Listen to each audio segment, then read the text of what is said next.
This is one of the sharpest downturns we've had. And so much of the information and news out there is all about what's going on in the markets and investing and all that. I mean, there's a lot of drama and sexy styles to it and things that people want to talk about growth and how they can beat the market and do this and do that. And so savings is overlooked by many, many people. When you have a real stable base, which comes through savings and guarantees, it really helps you weather some of that in current conditions. Ignoring volatility is very dangerous. And we have to have, what I call some sort of safe bucket when we get into retirement. And that's where the protect and save component or particularly the protection component comes in. You could have these grand plans and the market could be off the charts, but if your income dies with you, your family doesn't see that. If you don't wake up tomorrow, you've either left your family with the income you were going to earn over your lifetime, or you've left them with the obligation to create a GoFundMe.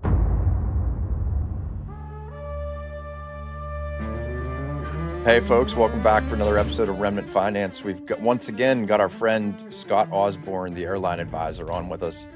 We're going to talk a little bit about him. The last one that we aired on our podcast that actually he filmed for his, but we decided to share, was a lot about just kind of interviewing us and introducing what we do to Scott's audience. And we just thought it was a great thing to share with you guys. But today we want to kind of talk a lot more about what Scott does for our audience, and hopefully he'll share this with his as well, because it's always good to go back to the basics.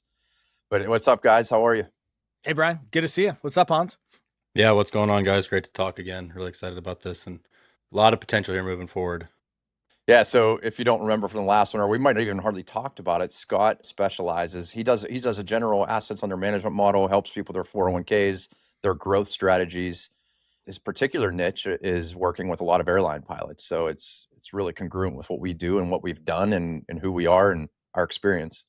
As everyone who's listened to us regularly knows, when we talk about the conventional financial planning model, our angle on it is that it comes from a place of jumping right to growth without any measure of protections and savings. And that's not how Scott does it. And having been to a few industry events over the last year, there's one in particular where there was a team of asset managers that was sponsoring the event. And you might think, why would the asset managers be sponsoring an IBC event? Are these things at odds? Are these conflicting interests? And the answer is no, of course not. It's like, again, we'll say it over and over every episode: protect, save, grow. All three of those are important. We have our preference on the order of operations, but there are asset managers that we think understand those aspects of it. And of course, Scott's one of them. That's why we're working with him. But there's no conflict here. There's just an overall philosophical approach to this. And I think that hopefully people don't think that we'll say it over and over, we're not against growth at all, but we want to always frame it from, what we want to help you install in your financial plan. And then we want you to work with Scott for what he can help and grow it. Right. So it's a great symbiotic relationship that I'm very excited about. Yeah, so am I. So Scott, let's just start off. Can you tell us a little bit about yourself? Yeah, thanks for the introduction here, guys, and thanks for the time. I'm happy to come, share a little bit more insight and be a resource for you all and for your listeners. But yes, I'm the principal and founder of an independent advisory firm here in Toledo, Ohio, called Patriot Wealth Planners, and we do specialize online, specifically working with a lot of airline pilots. So, for me, I'm not a pilot. I'm actually a retiring Army guy, but coming from a corporate background and a finance and engineering background. I got into this line of work when I got home from Afghanistan in 2013, just kind of going through a career change and serving people in a different way. And, it's kind of interesting how I ended up getting into the airline work. My last military assignment actually co-located me with the local fighter wing here in Toledo, Ohio. Shout out to any of the Stingers that might be some of the listeners, but so a bunch of F-16 guys there, and, you're coaching together and doing travel soccer together and all that kind of stuff. And, if any of you guys were in the reserves before, as you always had that conversation. Oh, what do you do on the civilian side? Oh, I'm in wealth management. What do you do? Oh, I, fly for American, fly for Delta, what have you. And just through a lot of those conversations have gotten to become intimately familiar with, a lot of what the airline industry offers, and specifically, a lot of the unique programs inside of the 401k and savings plans that they have for pilots. And, Hans was hitting a really interesting part there on the protect, save, grow. And regardless of how we feel about the financial order of operations, like we need to work those in priority order. But I think where we get jumped in front sometimes is like the very first day that you get hired at an airline as a pilot, you're going to start getting those automatic contributions from the company. And so that growth aspect is part of your total compensation package. And so much of what we get coached on and so much of the information and news out there is all about what's going on in the markets and investing and all that. I mean, there's a lot of drama and sexy styles to it and things that people want to talk about growth and how they can beat the market and do this and do that. And so savings, I think, is a lot more disciplined and, to be a professional adult, I'll say, for your family, that savings part is super crucial and it's overlooked by many, many people. So, I love how you guys talk about the financial order of operations, being a military person myself, that really resonates with me. So I like that you guys are teaching your folks that, but that growth bucket, absolutely, especially for the pilots out there, it's coming from day one of employment. So There's nothing we can do about it either. It just happens. So right. Speaking to that, since you're taking people, a lot of your clients that just happens. Like you don't have to convince somebody that they need to put their money into a growth vehicle. Like right now at all the major airlines, and it depends. Like FedEx, UPS are a little different, but if I talk about the big three legacy ones, United, Delta, and American, it's an automatic 17% contribution of their money, so that they're automatically right into the growth. But is it done well? Where are a lot of the new pilots who maybe haven't studied this, haven't been in this world? Where do they miss the mark, and how do you help them? So there's a handful of there's a couple things that I feel like are really like the keys to success. And so, one of them is really making sure that behaviorally we're not making mistakes that hurt ourselves.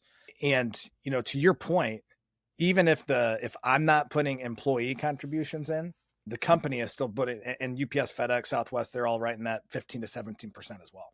And so any of the major airlines are putting that in. And when you look at the new contracts and the new hourly rates that most of these guys are making, it's a pretty good chunk of change. Most of them are going to be maxing their 401k to the legal limit every year just from employer contributions.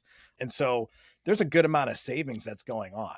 So the number one thing that most people don't do is they don't save enough. And so for the pilots out there, if you look at what their lifestyle gets accustomed to, not saving enough is still an issue for them. And it might not feel like that because they're going to hit the IRS max of roughly 70,000 a year going in. And that feels like, hey, especially if I wasn't a military pilot before and I was, broke and financing, getting my hours in, and then now I'm making this much money I'm saving more than I was ever making. So it feels like I'm saving a lot. But if you look at the lifestyle that gets accustomed to that, very healthy multi-six-figure income, it's very easy to undersave, to not save enough. So that's one mistake I would say, is making sure that, hey, once I hit my limit in the 401k, how else am I going to save? Like where do I need to invest?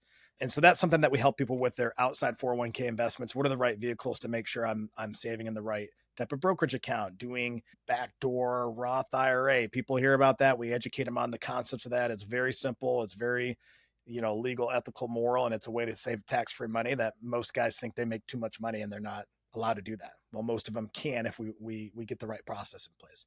That's kind of on the savings part in terms of like, hey, I'm taking the money and I'm investing it into the right vehicle, the right account type. Now, inside of that account, we also want to look at like, hey, how do we make sure we avoid some of the mistakes that most people make when they get into investing? Now, what I love about what you guys do on the infinite banking concept and the whole life policies, we're talking about insurance guarantees. And so, my world is all non-guaranteed. So that comes with obviously, hopefully a lot higher lifetime returns, but it also comes with, the opportunity to really hurt yourself a lot more. What I really like, and that's where I think it's important we take time to educate, inform, and get that confidence in what we're doing in terms of, hey, I have this policy as a savings plan. I have these accounts as an investment plan, and they're doing different things for us. So that's probably one key thing I would say. I got a couple other mistakes that I can dive into, but I guess, any thoughts on that in terms of the savings versus investing on y'all's end? Well, I think, and Hans, you can hop in if you have some thoughts there, but my first thing is, I think to jump on what you said there, is by creating a place of guarantees. And what we do, what Hans and I do, we're creating a guaranteed place. And where that becomes very important is the buffer and the stability it brings when we experience, like as of this recording, it's March 13th. So it's been about a week of the market getting hammered right now. And when you don't have a stable structure in place to accompany those investments, behaviorally, people panic. They see their balances going down and they make, oftentimes, I can't say always, but and I know you coach people through this, but bad decisions. They start moving things at the wrong time. And I think that when you have a real stable base, which comes through savings and guarantees, it really helps you weather some of that in current conditions. Hans, do you have any thoughts on that? On that, the prospectus you get, the projections you get when you look at what this asset's going to do over time with an assumed growth rate, those all require staying in, continuing to contribute the whole time, right? And as you just alluded to, the best performing investors, as they say, are, like dead or just locked out of their accounts, right? Because that human tendency, the fear, the panic, the fear, uncertainty, doubt that they call it, we can overreact. We can make the exact, our intention when we look at that graph is to buy low, sell high, or buy, and never sell until a certain point. But people jump in and make panic decisions, and that can just derail. You could be 20 years into a strategy and make a decision when the market does what it's doing this week, or what we've seen it do over like different periods of time, and just totally upend 2 decades of growth. And so I think that having someone in place that knows how to navigate this and is able to kind of provide some friction from your emotions, like putting a barrier in there, is a really smart thing to do for times like we seem to be experiencing now, and things might be accelerating in the future. It seems like we're going to go through a necessary rough patch here. It seems like the intention is to give the economy the medicine it needs, which is, it's painful, but Right. this is a great time to turn off on your growth side. Delete the stock app from your phone, stop obsessing, because, if the strategy is in place correctly, then it should weather something like this. But we need to make sure that we're putting in some guardrails to make on your long-term plans. If you're going for those growth projections, that you're not going to just derail it here with something when a lot of us just don't really understand, a lot of these long-term market mechanics. And so if, seeing number go down right now doesn't mean, it doesn't just trigger like a panic. And we need to, that's where I think a lot of our clients would find value in working with someone who can. Yeah, I mean, and I think, again, there's a handful of mistakes that I see most folks making over and over and over again. One of them would be kind of on the behavioral side, would be trying to time the market. And, our instincts are to like when things are going up and not like when things are going down when it comes to investments. However, people don't feel like that with eggs. When eggs are on the way up, everybody's like, oh, this sucks. You know what I mean? But especially for younger guys that are plowing money into their accounts, if the market's down 10, even 20%, man, that's a time, if you got extra cash on the sidelines, that's a great time to put money in the market. But that just goes against the human instinct, because we're loss averse. We want to survive. And, when we think, and you look at, especially, not to speak specific to this, market downturn, but this is one of the sharpest downturns we've had. I mean, this and the pandemic downturn have been two of the sharpest downturns in the last 75 years. So, that tests the emotions of the investor. And we just really are not wired to have that long-term perspective. It's just not in our DNA back from our caveman days. In our core, we're survivalists. And so, that's one thing we see people really making mistakes from a market timing perspective. The other thing that we'll see is, and this is probably the most common thing that I'll see, is they take the default option with whatever the company puts them in. And so, most of these guys that I interact with, and from what I understand from meeting like many pilots, they're kind of falling in one of two areas. One is like, hey, I got the time and capacity for it because I have a flexible job and I nerd out on this stuff and I'm a hardcore DIY, and they never want to talk to somebody like me, and that's fine. And then the other side is like, I have never had anything to do with that, and I also never want to have anything to do with it. And so I just took the default that the company gave me, and now I'm here because I got a decent account balance and I want to figure out and make sure I'm doing it right. And what we see from taking the default option, which is typically some sort of target date fund, we see these guys grossly underperforming the market because generally they're just not allocated properly for their age or their risk profile or whatever the case is. And so that's another one that, really just getting out of just taking the default option and seeing what else is out there for you can open these guys up to significantly better investment opportunities.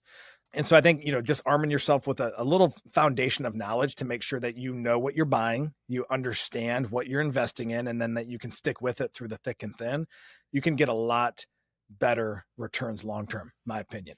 And not only my opinion, but, that's what the last, 100 years of data teach us when we walk you through some of the key things to avoid from just taking a target date fund. Do you mind touching on a couple of those key things? Just the basics, like what you think is a smart way to go about that, or how you advise some of your people? Yeah, absolutely. So, I mean, there's a couple key mistakes to avoid and then things that we want to do right. So, a lot of the market is just not doing the wrong things. So if we can do a couple things well, that's great. But where we really underperform is when we do things poorly. And so some of those things poorly, I touched on one already, which would be like trying to time the market. So I'm moving money to cash because the market's going down, and then I'm going to wait until the election's over and just see what happens. And we just see people miss out on returns, or they're constantly chronically selling low and then buying high because they're following their emotions versus following a disciplined process. So that's one. The other one I would say would be a bunch of stock picking. You see guys that fall in love with their airline and they're plowing a lot of money into airline stock, and they're probably doing it at the end of 2024 after the stock's already up, 30% or 60%. Like Delta had a great couple of years. And then you look at it this year, and after they're plowing it in at the end of 2024, they're down 30% within 2 months. And so that's another one, is owning individual stocks and letting your bias create an investment philosophy that's not really rooted in any sort of process or discipline or data. The third thing would be that they're not allocated properly. And this is really probably the underlying sin of the target date fund. If you're a younger person with a timeline of at least 10 years until you retire, there's really no reason for us to own cash, money markets, or bonds. You look at the long-term track records of those assets, and they grossly underperform stocks. Yet every year I'm in a target date fund, I get more and more and more conservative. And so we see guys in these target date funds just chronically underperforming what the market is doing, and let alone some of the other portfolio options that they have out there. And then the next one I would say is really, there's a lack of understanding, and this isn't just in the pilot community, this is all investors that are out there. There's a lack of understanding around what I call total return. When most guys build a portfolio for themselves and their family, they log in and they say, let me look at the average return, 1, 3, 5, 10-year average. I'll pick the top 2 to 4 mutual funds that have the highest average return, and then I will just invest in that. And you think, well, what's wrong with that, Scott? What else would I do? Well, that ignores volatility. And I'll give you an example. Hans, let's say you got $1 million. You got $1 million, you're ready to invest. And you invest in a fund, it goes down 20% this year. Okay. Then it goes up 20% in 2026. So your average return, Brian, is what? I went down 20, then up 20. Average is zero. Average is zero. Does Hans have $1 million? Nope. No. Hans has 960,000. He's down 4%. And it's like, well, the average is zero. How am I down 4? Well, it's because of volatility. And so volatility kills total returns. And this is where I really try to educate my guys when we're walking through one-on-one. It's like, hey, we really have to have some strategies in here to try to temper volatility. And that's where I think when we get into a pilot's 401k specifically, and we can teach them about the self-directed brokerage accounts, probably about 10% of the guys I meet actually have that already set up, but many of them were getting that account set up. And then now you have the whole universe of investment options available to you. So there's a reason that the 401k plans don't let that happen at default, because that can be overwhelming for the DIYer who just wants a couple simple options.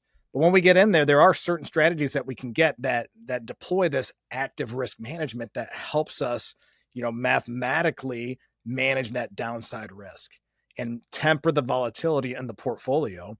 And so again, if I'm trying to outperform the market on the upside, that's really hard. That means I got to I got to pick the right stocks. I got to systematically time when the market's going to hit a top or hit a bottom. And I just think it's really, really hard for people to do those two things routinely. If you look at most Wall Street fund managers, they're underperforming the market, like 70% of them are. And so it's hard to do that. But if we can have a system that buffers and hedges that downside risk, we're able to, again, posture ourselves. And right now is a good time and a good example where, we have money on the sidelines that's been moved there in a mathematical, systematic fashion. And then as the market starts to make it turn back, again, nobody can call tops and bottoms, but when you're coming off of 2 back-to-back well above average years, it's not really hard to see that there's going to be some sort of correction. And we can't call the top, but you can see when things are going to start turning by how quick the volatility and how quick the drop starts to come. And so in doing that active risk management, I think, man, you can really, really hedge against the downside and temper the volatility in the portfolio. And that mathematically is what really helps us with total returns. So that gets a little nuanced and complex. And I don't want to bore you with the details of how that's done behind the scenes, but I'm telling you, most guys are not going to have the algorithms and the technology and the data and the discipline to be doing that when the market's doing its thing day to day and week to week. But again, you can hire the right managers and build the right portfolios to get exposure to those things inside of the 401k, but you're not going to get it with a default fund, and you're not going to get it with the standard 10 mutual funds that they tell you to invest in. So. Yeah, man, I tell you what, it makes me so happy to hear you. You're talking about average rate of return versus compounding rate of return, the actual, experience of someone who had their money in the market over that time period. We have a video on our channel breaking that down and exposing the fallacy of average rate of return. Totally. In preparation for that, I went through every single 30-year stretch of the S&P 500, which is always, the benchmark of how we cite how the market performs. Every single stretch calculated the average rate of return over those 30 years. And then did the same thing where in each example, start with $100,000, actual performance year over year, including the volatility, including the down years. And if you had put $100,000 in the market in, say, 1980, 30 years later, what would the average rate of return tell you would have, which is every year 11% gain or whatever it was over that time period? And then what did you actually have if you put $100,000 in the market that year when you experienced the actual ups and downs as they happened and you had to build off the previous years, just like you were alluding to? The idea that like a 50% loss requires 100% gain to get back to even. A 70% loss requires a 133% gain to get back to even. And so every single one of those years, there was never a year where the market actually performed over that 30-year stretch. It was always about 2/3 of what the average rate of return would tell you would get was what you actually had. So I broke that down in a video on our channel. We did an episode about that as well. How even with perfect information from the past, not only can you not predict the future with that information, but over that 30 years where those numbers were derived from to give you that average that you're quoting, even over that 30 years with perfect information, you still did not perform as you're using the number to project into the future. Does that make sense? 100%. The marketing almost exclusively among financial planners is average rate of return, and they never use annualized or actual. And yeah, so it's great for you to use that exact same example, which was funny whenever you and I spoke individually and I started working with you on my pilot side stuff. You went through that, and I was kind of just like smiling in the background because I was like, this is what we teach our people. Yeah. It's pretty awesome. Yeah. But before we segue into some other things, you don't work just exclusively with airline pilots, though. You'll work with anyone, right? I mean, obviously there's certain things we're looking for with either income, assets, the behaviors that they're engaging in, et cetera. So before working with, airline pilots, I got my start doing retirement planning for high net worth people here in Northwest Ohio. So I still have a lot of that, retirement niche. And then, kind of from my corporate background, previous to doing this, I do work with a good amount of executives and Fortune 500 companies as well. So those are probably like the 3 major areas that I play in, working with the executives, working with pre-retirees and retirees, and then, online specifically connecting with a lot of the airline pilots for sure. Awesome. But yeah, I mean, and it's interesting too, when you think about the average return, that's another thing that I think, maybe segueing into our closing discussion here as we discuss retirement planning and investing for retirement and how our save bucket in these policies comes into play. If you look at the long-term, 10% that the S&P 500 is going to give me, and I put it in a Google sheet and I just stretch it across, using a little drag on the cells for 30 years. And then I subtract out the plan of distributions I'm going to do for 30 years and say, hey, I'm good. It looks like I'm going to have plenty of money. And I would agree with you. It does look like you're going to have plenty of money, but that's not reality. That's a dream. That is absolutely not going to happen. And so, ignoring volatility is very dangerous. And we have to have, what I call some sort of safe bucket when we get into retirement. And when we start to posture our assets into a safe bucket, that means we're going to lose out on some of the upside with the returns we could get. So again, Hans comes to me, he's got $1 million. He has no, pension. He has no infinite banking policy in place. He's going to get Social Security and his military pension, let's say hypothetically. Well, we start looking at how much money he's going to need and we say, hey, on average, when the market goes through a really bad time, it might take 3 to 5 years to recover. So we're going to take 5 years of his income needs and put that into some safer assets, some sort of cash, money market bonds, et cetera. And so what that means then, let's say that ends up being 20% of his portfolio. Well, we got 80% of it, still in the growth model, but that means he's only going to get 80% of what he could have got. So he's starting to miss out on those returns early in retirement because we have to have that safe bucket in place. And if we don't have that safe bucket in place, that means when the market is down 20, 30, sometimes 40%, he's going to be selling stocks at a loss to fund his retirement income.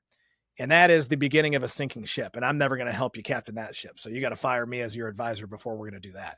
So the safe bucket is vital. Now, this is where I think when we can connect with people a little bit earlier in their careers and get them involved in this protect, save, grow. The grow part, we're going to figure out how to save and invest in the right vehicles, buy the right things, manage the investments, well, temper the volatility, get good returns, build a tax efficient retirement. But when we ignore this save part, not only are we leaving, savings as a gap and a vulnerability throughout our working years, but in retirement, what I love about the process that you guys have built out, it enables us to have this bucket of guaranteed, no downside risk, easily accessible capital that we can go dip into if we get into some sort of, economic downturn that leads to an extended down market. That's known as what we describe and in our industry is often called a volatility buffer. Yes. And I don't want this to be quoted directly because I'd have to rerun but I ran through some calculators, a whole bunch, just to kind of like prove that out using the standard, 4% Monte Carlo simulations that were real popular, which they've now revised down to a lot of times 3%. But so if you took somebody that had 4% and was planning to live on a certain amount, and you could start almost any period and give the person a 20-year retirement, 65 to 85. If that person retired in the year 2000 and they continued to draw on what they plan to retire through whatever number you wanted to use, that was completely independent. It depended on how much they had. Draw that 4%. They were broke in 2013 every single time if they continued to draw 4% off of their invested assets. But with only 3 years of what you require as income available in liquid capital that we help people build through the savings model using infinite banking, they recovered and could survive their entire lives without fail. Yeah. So if that person is going to live on $100,000 and they have $300,000 in available capital built inside their policy through their lifetime, they'll survive almost any downturn, at least historically. I can't speak to the future. I don't know that. Yep. But that volatility buffer, because, especially if you have taxable assets and you're going to start drawing on that, figure we can access our money tax-free too. So if you had to draw $100,000, you're really getting 75 after you pay all the taxes to live on. We only need to draw 75. Yeah. We don't even need to draw 100 because we're getting that money in the form of typically a policy loan, maybe a withdrawal of premium, depends how we take it. Only need the 75 tax-free access. So it is absolutely crucial to people invested in the market for the long term to have that volatility buffer and have a strong one. And the only way to have a strong one is to pay a large premium to save a substantial portion of your money, to beat the American savings rate. And the most optimal place to do that is whole life insurance from a mutual company. Yeah.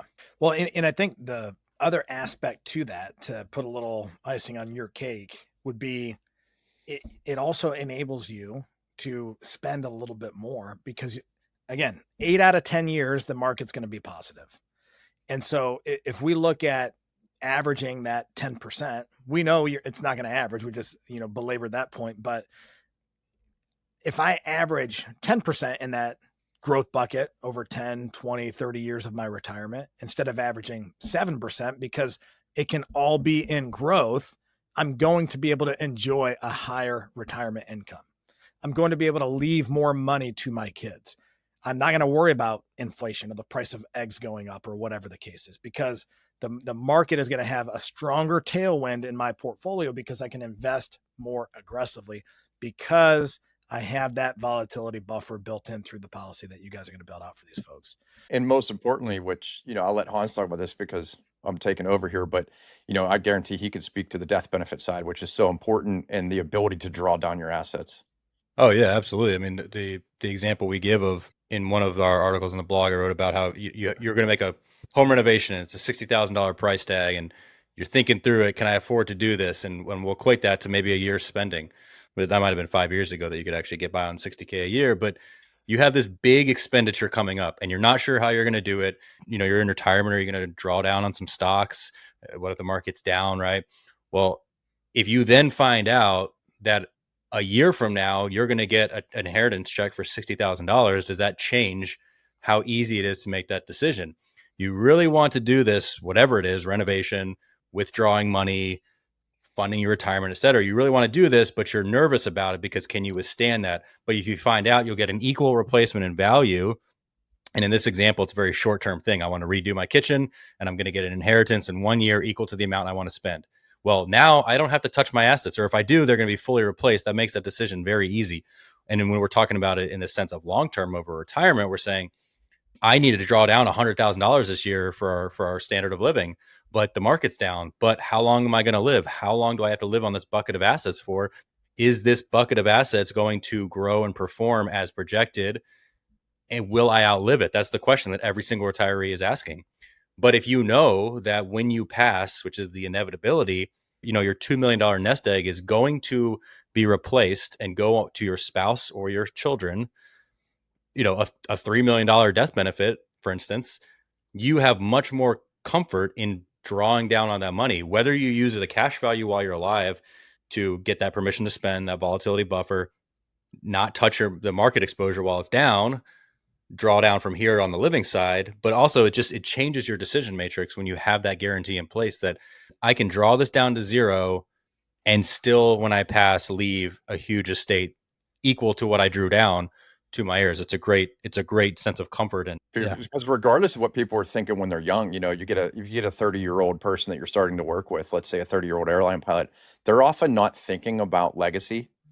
I wish they would. We like to reframe that for most people, and a lot of fathers are starting to with young kids and mothers. But you see it when people are 70, they're concerned with what they're going to leave for their family. Oh, yeah. So now, if you just have one bucket of money, if all you have is the money that you've put and invested in and everything that has happened through the growth side of the model, if that's all you have to do everything from one bucket. You have to live on it. You have to try to leave it to somebody. And when everything is reliant on that one place, you will go into scarcity mode. Yeah. Everybody does it because there's no more income. We're not replacing that bucket anymore. If you're 75 years old, it's unlikely. Some people are. I'm a proponent of not ever retiring, but the truth is the American model is to retire. Well, I mean, and most of our guys that we're working with, I mean, they're done at 65 max. Yeah. Period, Yeah. right? Well, they have to be done if they're airline pilots. But in general, I think that we should always be doing something to serve and something to produce until we either physically or mentally are incapable. But the truth is people don't want to do that. They want to kick back for the end of their life. And so the income stream coming in ends, which means they go into scarcity mode almost every single time if they don't have a guaranteed reliable bucket for that replacement. And it changes, like Hans said, all your decisions are different. If you don't have to worry about the scarcity, what are you going to leave your spouse? What are you going to leave your kids? How are you going to take care of these people? That doesn't become a factor anymore, or at least it's mitigated to a really, really high degree. So important to have both. we all assume when you're sitting down, like if you're an airline pilot and you're sitting down with Scott to talk about this growth, you're looking out at 65, you're looking at 75. We're making these plans as if you will be at retirement with your family. Brian, you've had in the last 2 weeks, a childhood friend didn't wake up the next morning. Your age, unexpected, healthy, right? You might not make it there. And that's where the protect and save component comes, or particularly the protection component comes in. You could have these grand plans and the market could be off the charts, but if your income dies with you, your family doesn't see that. If you're not replacing those assets, replacing that income and on the protection side of it, we don't think of ourselves as the statistic, but the actuarial charts are based off of how many people out of 1,000 in your strata of age, gender, and health rating, how many of you statistically will die this year? For my, a 36-year-old preferred rating males, of all of us, there's a statistical number that will die this year, and they have a pretty good dial on what that number is. And I don't think I'm going to be the statistic. I feel healthy. I feel good, but I could not wake up tomorrow. I could, get hit by a bus, whatever it is. Like, you don't know you're going to make it there. And that's why we want to make sure on our end that everyone we work with is going to leave that legacy and going to leave their family, because you are, like, right now, everyone listening has made a decision on that so far, knowingly or unknowingly. You are either, if you don't wake up tomorrow, you've either left your family with the income you were going to earn over your lifetime, or you've left them with the obligation to create a GoFundMe. And does your wife know you've made that decision for her? Because we've all made that decision. Again, our education comes in, and most of us, and myself included, until a few years ago, had never really thought about that. Most of my career in the Navy, my wife would have needed a GoFundMe. I had my SGLI, the little chunk of term insurance that I got while I was in the Navy, would have covered down for a couple of years, but that's not going to cut it. And so we're making that decision whether we know it or not. And now that we know it, we want to see the protection in place, and then we want to see our clients thrive and grow. All three of these are equally important, because wealth happens over time. It's on a curve. It's typically projected on a parabolic curve. The steepest part of that curve is later. And so if something happens to you early, you've cut the curve. And there's all kinds of things. That's why we talk protection. And it's all the things. It's disability, it's car accidents, it's something, your house burning down, it's death. Death is the one that really kills the curve the most, that you can't recover from. Divorce, all kinds of things. Yeah. So the other thing that I love about what you're doing, Scott, and why I love these two things coupled together, is the steepest part of that curve is the end. Yep. And what happens when somebody doesn't have a proper protection or savings plan in place at 65 when they retire? What do they often go and do with those funds? Because they're afraid of losing them. And I would tell you, the guys that I see most involved with trying to time the market and things of that nature are not the 30-year-old who's brand new, who's plowing money in. Generally going to be the guy that's got it in the default fund or target date fund or whatever. But when you start to see, man, I got $1 million here, or if you've been saving for a while and you got $2 million in that 401k, that's when you really start to see this like, wringing of the hands of like, I cannot, I'm running out of time. I can't afford to lose this.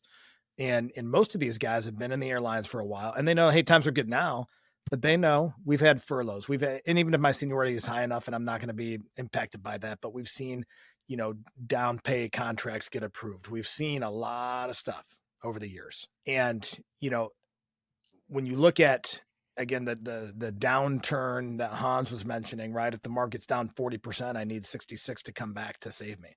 And 66 hard to get when I only got a couple years left to work. And so that emotion really starts to drive into the decision-making. And you guys know, I know from my military experience, I know, from your military experience and flying and such too, you cannot let emotion cloud your judgment. You cannot, but it does in the investing world. It's very, very common. And to your point around the parabolic curve, the exponential impact of compound interest is, it's the seventh wonder of the world, right? As Benjamin Franklin famously said. And this is one of the things that we start to run with, guys. Hey, if we can figure out how to get you an extra 3%, early on, you're not even going to see it the first couple of years. You won't even notice. But if we can do that over time and compound that over time, the rule of 7, right? If I can get 7%, I'm going to double my money in 10 years. Well, The opposite is true. If I can get 10%, I can double my money in 7 years. And so when you look at what that looks like over your career, if we can eke out a few percentage points over time and we can double our money one more time in your career, which is very possible, in my opinion, when you start running the numbers and looking at the data. The percentages, our minds don't really calculate that well. If I say, hey, if you get 12% instead of 9%, what is that worth to you? Most people are not going to know it's worth about $2 million. And so if I can double my portfolio one additional time from compounding these extra percentage points over time, I mean, it's a multi-7-year or 7-figure impact. It's a big deal. It's important to get these things right. And I think a huge thing there, like what I was a little bit driving to, because it piggybacks right off everything you just said, is oftentimes you'll see people just before retirement, say the market's been up, they're 62, and they'll move all their money into something like bonds because they go into scarcity mode because they want to protect it because they haven't done that early enough. Yep. They haven't built the stable, guaranteed place to save money early. And if they had done that early, they would still be able to enjoy the steepest part of that curve because they wouldn't be worried about the volatility. So they literally cut off the biggest wealth growth time of their life, which is the end, which was when you've already have all that money in there, and they just snap it short because they don't want to lose. Right. Well, if I already have this over here and I don't have to worry about that because I can live with guarantees and know that I have this volatility buffer, I can continue to enjoy the steepest part of that volatility curve all the way to death. Even if that's 90 years old, I can leave it in that place with the maximum potential for growth and not have to worry about the downturns because I have something else to guarantee my lifestyle, my legacy, and the potential growth of that. So they have to work together. They work together so symbiotically that people just don't understand it because of marketing. Whole life is bad, don't save, invest, go jump right into growth. And that's what's going to matter. And it's just like, well, you know what, at the end, they both matter. Yeah. I mean, and you want to talk about marketing. I mean, the marketing in this growth world is ridiculous. I mean, it's like I said, when I got home from overseas, I fired my previous financial advisor because there's so many bad apples out here teaching terrible things, just doing terrible things, being lazy, not teaching, not educating. Either become your own trusted advisor and do it yourself, but like go through the work to do it well, to do all these things well. And if not, like anything else, hire it out, find a trusted person, delegate it out, and then build that relationship and build that plan together and go get the results that you and your family deserve. We all delegate stuff. I don't fly myself anywhere. I mean, you know what I mean? Like, why do I do that? I got Brian. Like, yeah, you're an expert at that. You know what I mean? I mean, there's guys doing electrical work at my house too. I'm not trying to do that stuff. Next year, I'm hiring out Christmas light decorating because I'm like, man, I can't be falling off a ladder. I'm in my 40s now. I won't recover from that. So we all got to hire things out. We all hire things out. And so it's either I'm going to become the trusted advisor for my family and get the results, or I'm going to hire it out. So, yeah, you said something at the beginning that I thought was a really good phrase that ties this all together is you need to become a professional adult for your family, which I've never really heard it like said that way, but that's so true. And you have to vet us. If you're doing infinite banking, you should vet us. You should not take our word for it. You should listen to our content. You should read what we're putting out. You should read our source material, etc.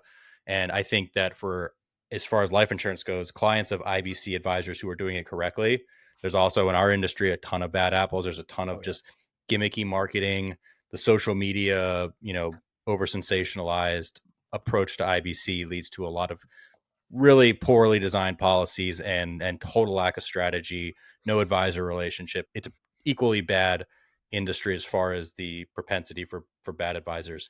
But I believe that NNI authorized practitioners, our clients are very well versed on this product because you don't just jump into something like whole life, the most castigated financial product, without really understanding what you're doing. It's not like just signing up for a 401k or a target date fund. It requires a lot of research. And so to become a professional adult for your family, like that requires you to do the legwork. And you might not be well versed in economics, but you need to at least vet this and get to the level of trust. Like we want a high barrier to entry to working with us as far as your knowledge, because we're not going to hand you this tool of IBC and let you just let it collapse. And then in the same way, vet Scott, but like if what you're hearing resonates, like you should have these conversations. But again, we are all responsible for our own ships here as far as our families. And it's a great approach, I think, to be an educator, be an advisor, but work with clients who know what they want and why, more importantly.